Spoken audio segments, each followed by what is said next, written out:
In this video, I'm going to walk you through the process that I used for creating this sleek, simple, slim-banded tourmaline crystal ring.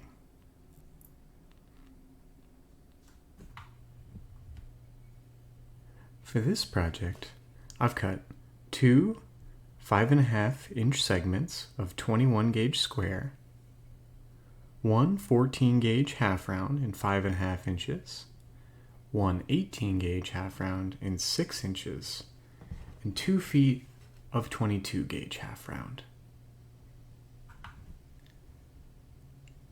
The stone that I've selected for this ring is this 7 by 5 millimeter tourmaline crystal. I'm going to start by taking my 22 gauge half round and pinching both ends even, sliding my fingers down to find the center of our wire. I'm going to take both of my squares and my 14 gauge half round and lay the squares flush together on the flat side of the half round. This will create a nice rounded outside to our ring band and nice flat side flush to the finger. Taking our loop of our 22 gauge half round, I'm going to slide it over all 3 wires and just as tight as I can wrap 2 or 3 full rotations around each side.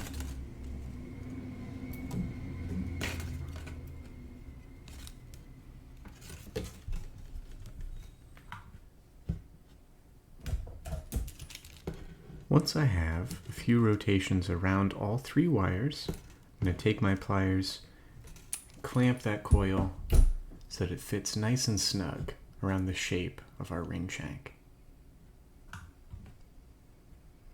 In order to keep this in focus underneath the camera as I'm working, I'm going to go ahead and coil one of these so that this wire is out of the way. I like to count as I work down the wire so that I know that I have equal rotations around the shank on both of our half rounds. Alternatively, you could just measure the length of this half round from the end. I went ahead and did 30 full rotations down this side. I'm going to do the same down this side.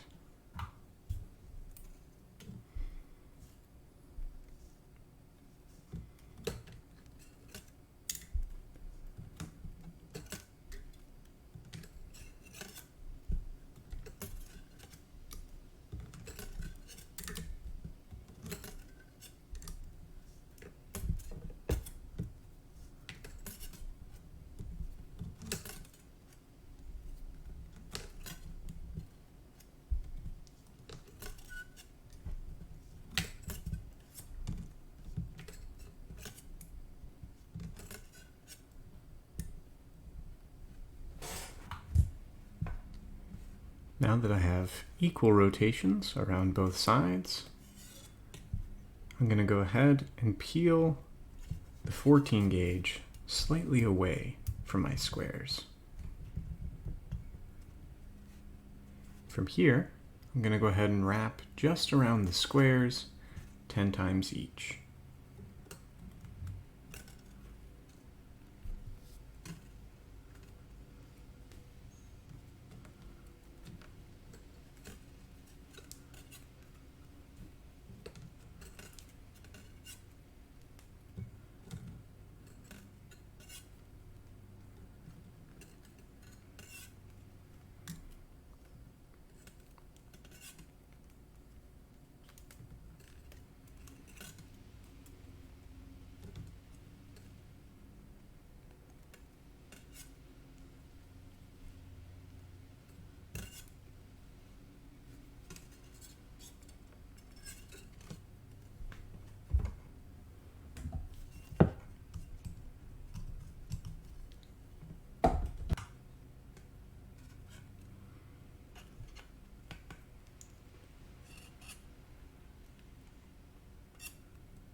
Next, I'm going to take my mandrel and form my ring shank around it with the flat side of our coil facing inward.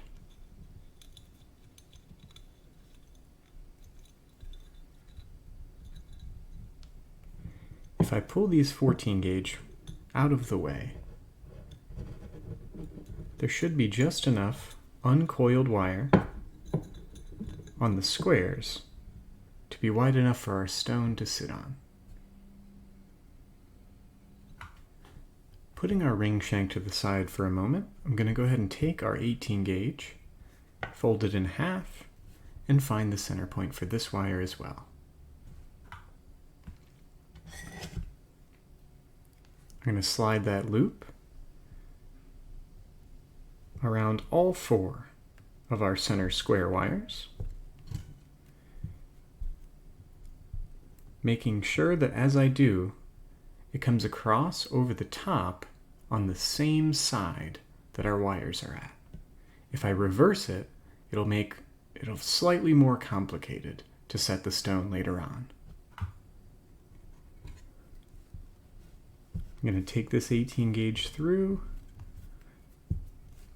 one side at a time, keeping it even as I go, and flattening to our square wires. At this point, I'm not holding the ring to size. So you can see from the side here, it's sort of a D shape, and it's definitely not the size 8 we're looking for. Once I have enough of this 18 gauge coiled around, we can go back through and adjust the sizing. I'm going to do one more on both sides, and we should be good to go.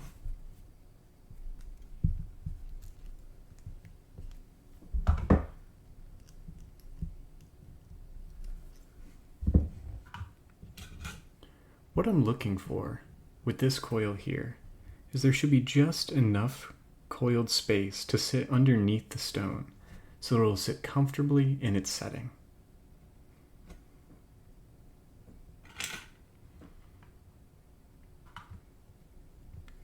At this point, I'm going to go ahead and slide my squares through that coiled structure all the way down until our half rounds touch.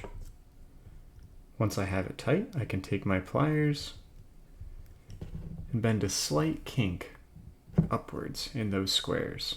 That will lock it to size, and we can move on to the next one.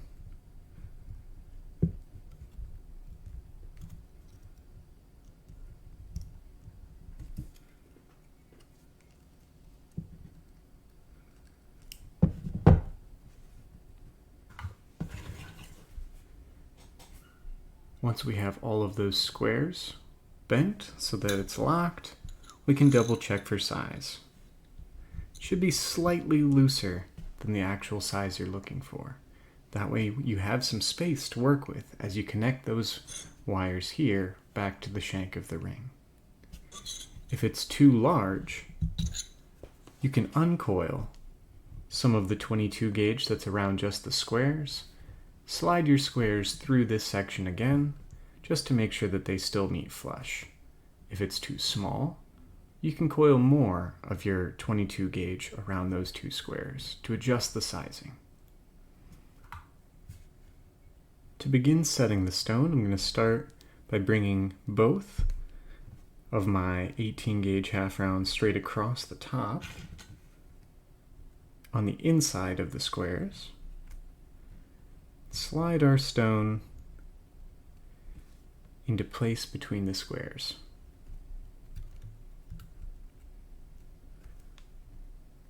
From here, I'm just using my fingers to guide that 18 gauge wire so that it'll lock the stone down into place.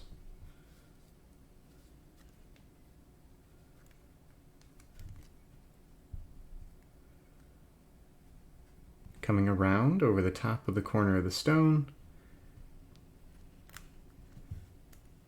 through the ring shank, where it'll eventually be locked. I like to keep these slightly loose as I'm working, just so I can make sure that I have them as even and as tight as possible.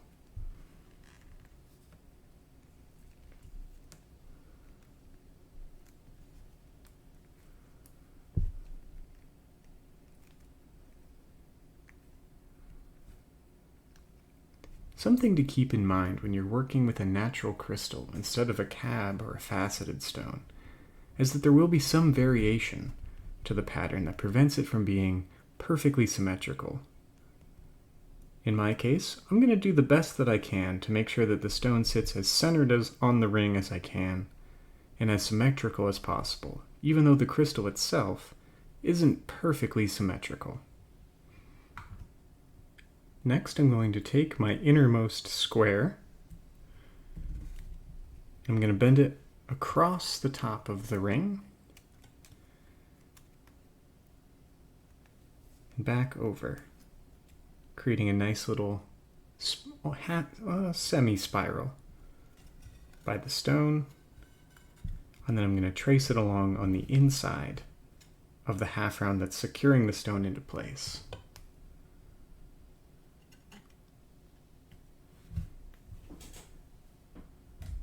Once I have it through,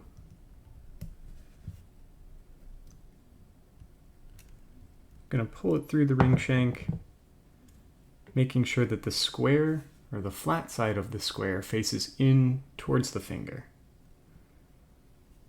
Then I can do the same for the other side.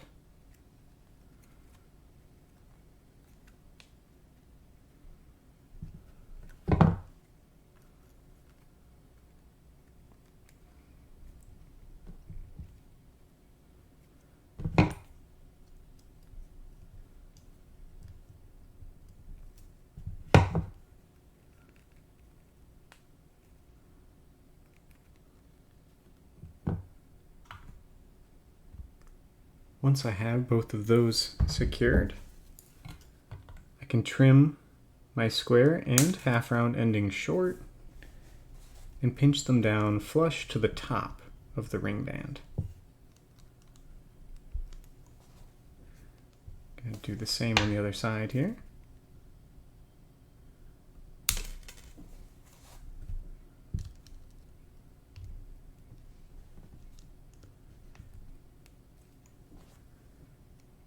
Securing our stone in place.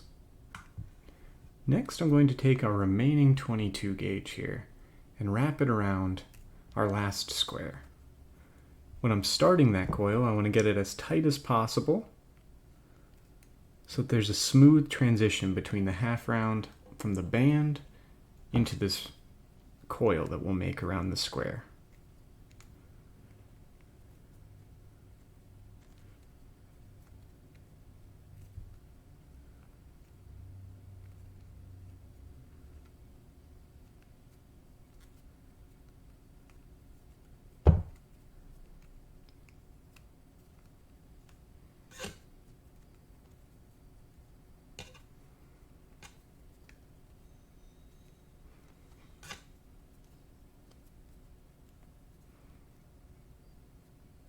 When I reach the end of that wire, I'm just going to pinch it flush so we have a nice little coiled structure there. I'm going to do the same with the other side.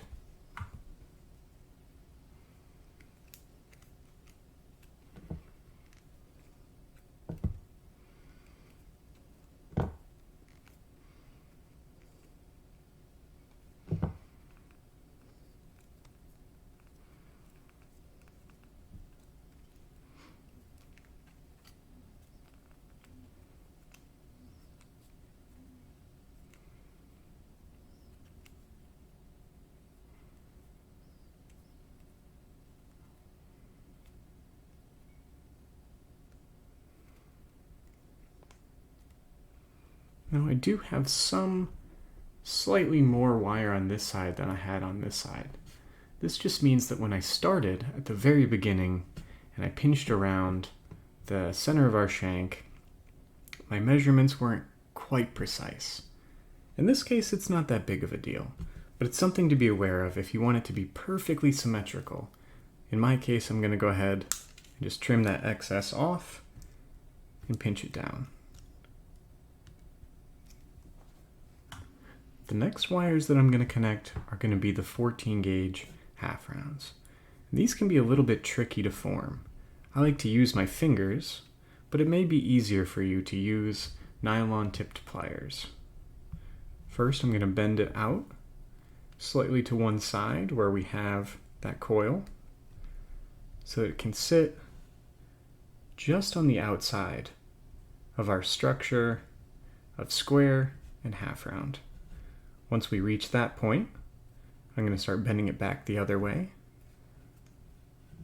Again, I'm using my fingers, but it may be much easier for you to use pliers for this point.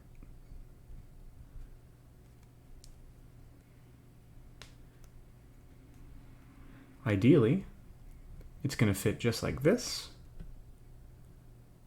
just over the outside of our most recent wires. Once I have it shaped, I'm going to go ahead and bend it out of the way so I can do the same on the other side.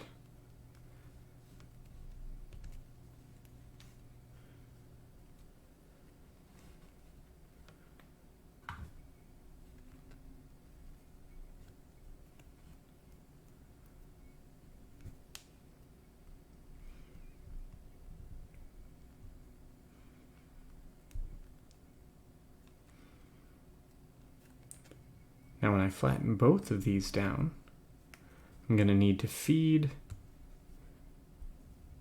one of the 14 gauges so that they both are underneath the other at the opposite side. From here I can just kind of squeeze them together and tighten them around our stone.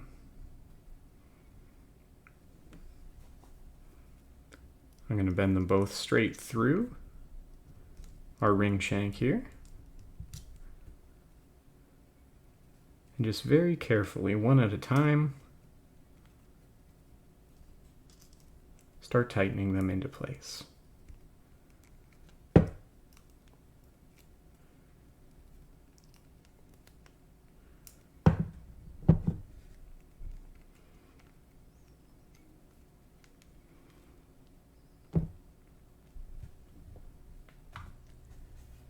Once I have a positioning I'm happy with, I can cut that ending short on both sides.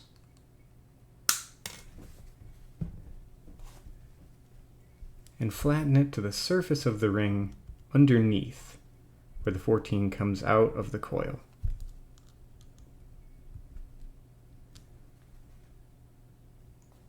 That effectively will hide our wire ending, preventing it from catching on anything as it's worn.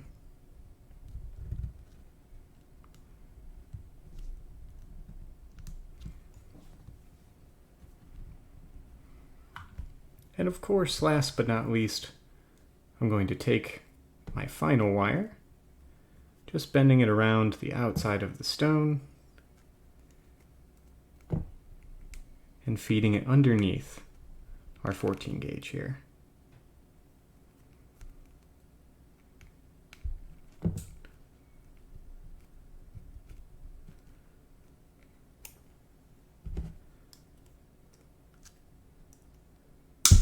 Oops.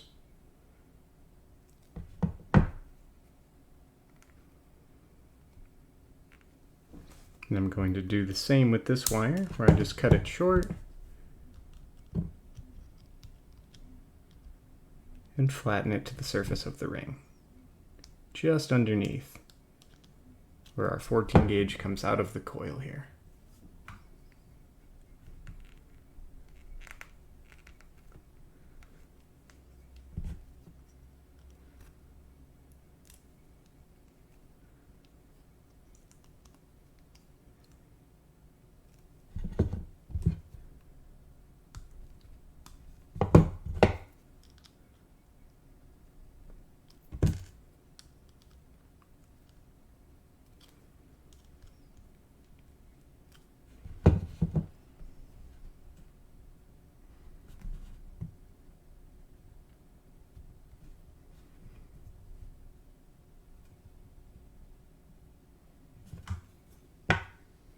The added bulk to the inside of the ring band from where we connect our wires here and here should bring it perfectly to size with the 8 that we're looking for.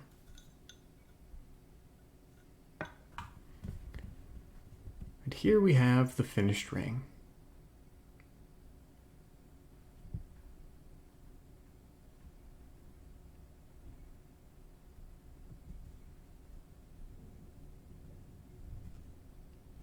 A special thank you goes out to all of those names on your screen for supporting this channel through Patreon. What I am doing here would not be possible without your support. If you're interested in helping support the channel, follow the link in the description of this video. If you found this video helpful, leave me a like on the video. This helps me out a lot with the visibility of my videos in YouTube's algorithms. To be the first to know when I upload new content, go ahead and subscribe to my channel and hit the bell to be notified when new videos are available. Thank you for watching, and happy wrapping.